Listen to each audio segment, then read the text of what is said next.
나는 박지훈이다.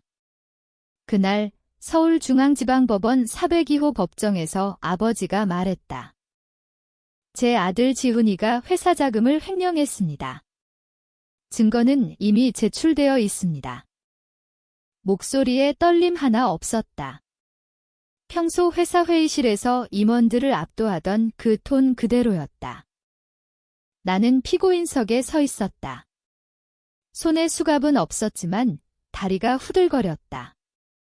어머니는 증인석에서 손수건을 꼭 쥐고 있었다. 눈물이 뺨을 타고 흘렀지만 나는 알았다. 저 눈물은 진짜가 아니라는 걸 어머니는 늘 그랬다. 필요한 순간에만 울음을 터뜨렸다. 재판장은 조용히 물었다. 피고인, 변론 있습니까?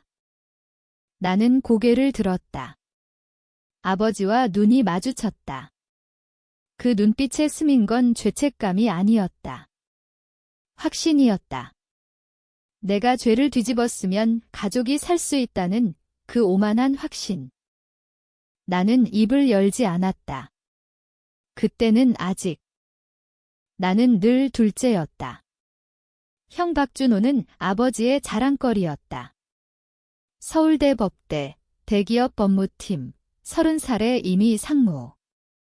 나는 고려대 경영과를 겨우 졸업하고 아버지 회사에 들어갔다. 아버지는 나를 보험이라고 불렀다. 형이 잘못하면 내가 대신 책임질 보험. 형은 술을 좋아했다. 거래처 접대 뒤에 늘 만취 상태로 운전대를 잡았다. 나는 그걸 알았다.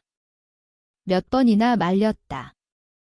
형, 대리 불러. 형은 웃으며 내 어깨를 쳤다. 너나 걱정해, 지훈아. 너는 평생 내 뒤치다꺼리만 할 텐데. 2023년 11월 4일 밤, 형이 또 만취 상태로 벤츠를 몰았다. 상대 차량에 타고 있던 22살 대학생이 그 자리에서 숨졌다. 다음 날 아침, 아버지가 나를 불렀다. 서재에서. 문을 잠갔다. 지훈아, 내가 운전했다고 해. 나는 웃을 뻔했다. 정말로.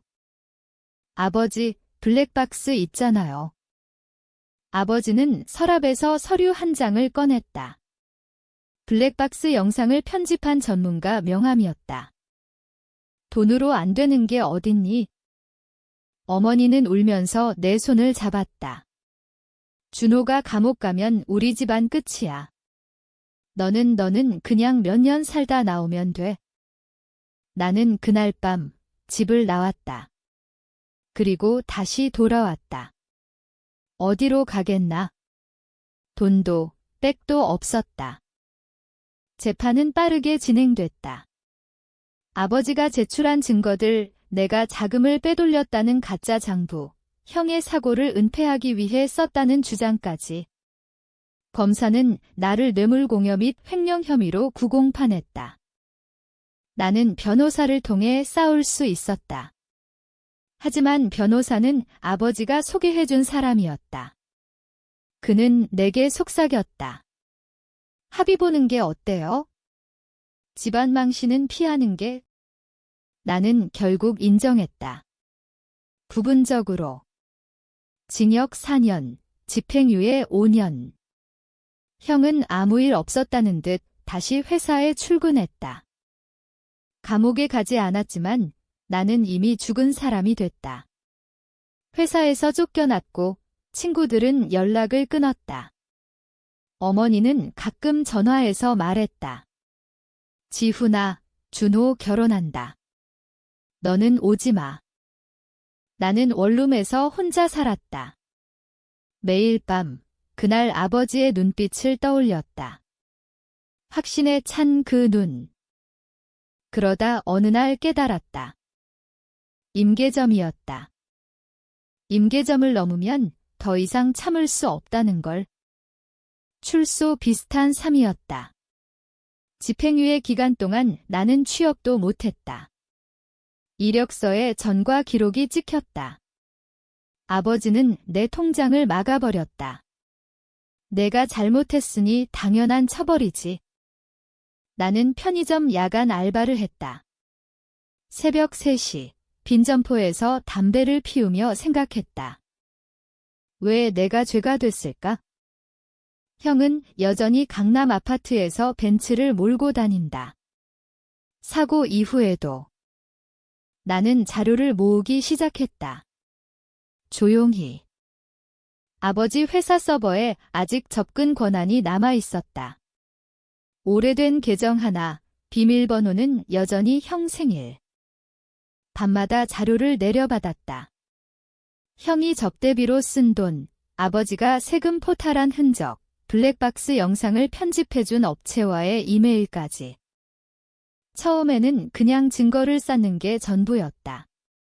언젠가 쓸모가 있을지도 모른다는 막연한 생각. 하지만 점점 달라졌다.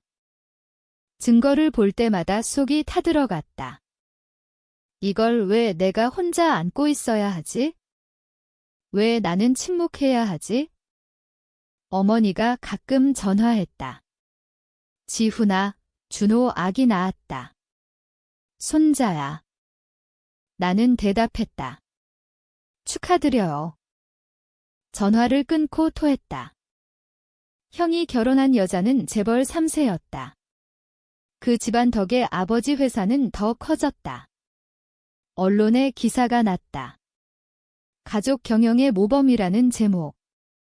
사진 속 아버지는 웃고 있었다. 내 옆자리는 비어 있었다. 나는 그 기사를 출력해서 벽에 붙였다. 매일 보면서 물었다. 내가 계속 침묵하면 이게 정의인가? 아니었다. 침묵은 공범이다. 나는 변호사를 바꿨다. 이번엔 진짜로 싸워줄 사람. 돈은 알바로 모았다. 카드 빚까지 냈다. 재심 청구를 준비했다. 하지만 그건 시작에 불과했다. 나는 더 깊이 들어가기로 했다. 아버지가 숨긴 모든 걸 하나씩 꺼내기로. 재심 준비는 1년 걸렸다. 그동안 나는 아버지 주변을 맴돌았다. 멀리서. 가끔 집 근처를 지나갔다. 강남의 그 큰 집 문 앞에 서서 초인종을 누를 뻔한 적이 여러 번. 누르면 뭐라고 하지? 아버지, 왜 저를 버렸어요? 아니, 그건 약한 소리다. 나는 참았다. 참는 법을 배웠다. 변호사와 함께 증거를 정리했다. 블랙박스 원본, 편집 의뢰 메일, 형의 음주 기록, 아버지가 세금 포탈한 해외 계좌 내역. 변호사는 말했다. 이거 제출하면 단순 재심이 아니라 아버님과 형님도 피고인이 됩니다. 나는 대답했다. 그게 목적이에요. 변호사는 잠시 침묵했다. 그러더니 말했다. 당신, 괜찮겠어요? 나는 웃었다. 처음으로. 이미 괜찮을 게 없어요. 재판 날짜가 잡혔다.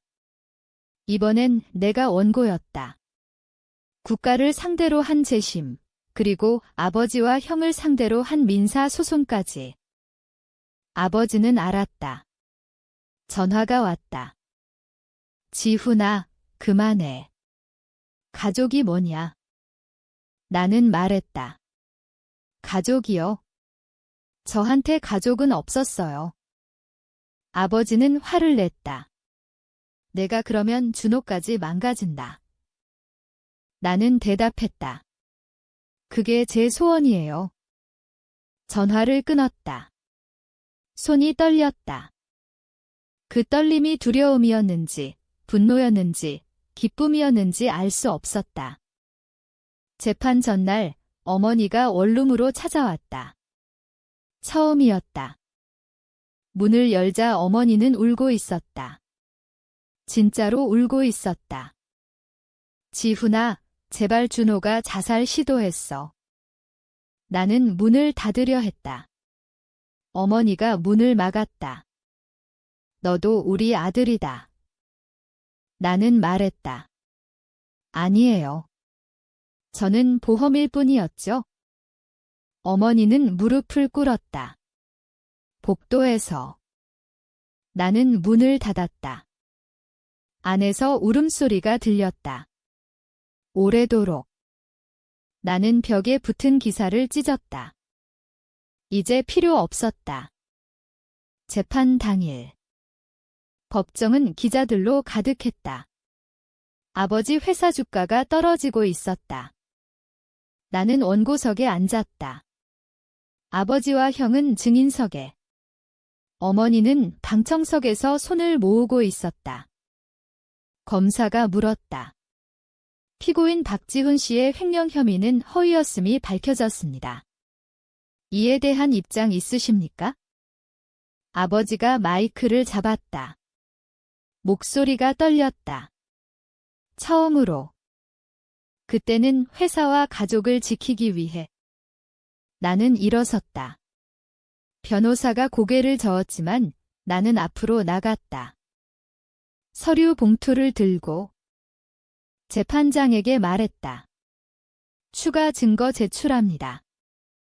봉투 안에는 모든 게 들어있었다. 블랙박스 원본 USB, 해외 계좌 거래 내역, 아버지가 검사와 나눈 메시지까지. 돈으로 산 침묵의 증거들. 법정은 조용해졌다. 아버지의 얼굴이 하얗게 질렸다. 형은 고개를 숙였다. 재판장은 증거를 받았다. 즉시 검토하겠습니다. 그날 재판은 연기됐다. 법정을 나오며 아버지가 나를 붙잡았다. 복도에서.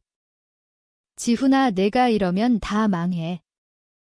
나는 그의 손을 뿌리쳤다. 이미 망가졌어요. 제가 먼저. 그날 밤 경찰이 집을 수색했다. 아버지와 형은 소환됐다. 나는 원룸으로 돌아왔다. 거울을 봤다. 눈이 달라져 있었다. 차갑고 텅 비어 있었다. 이게 복수인가?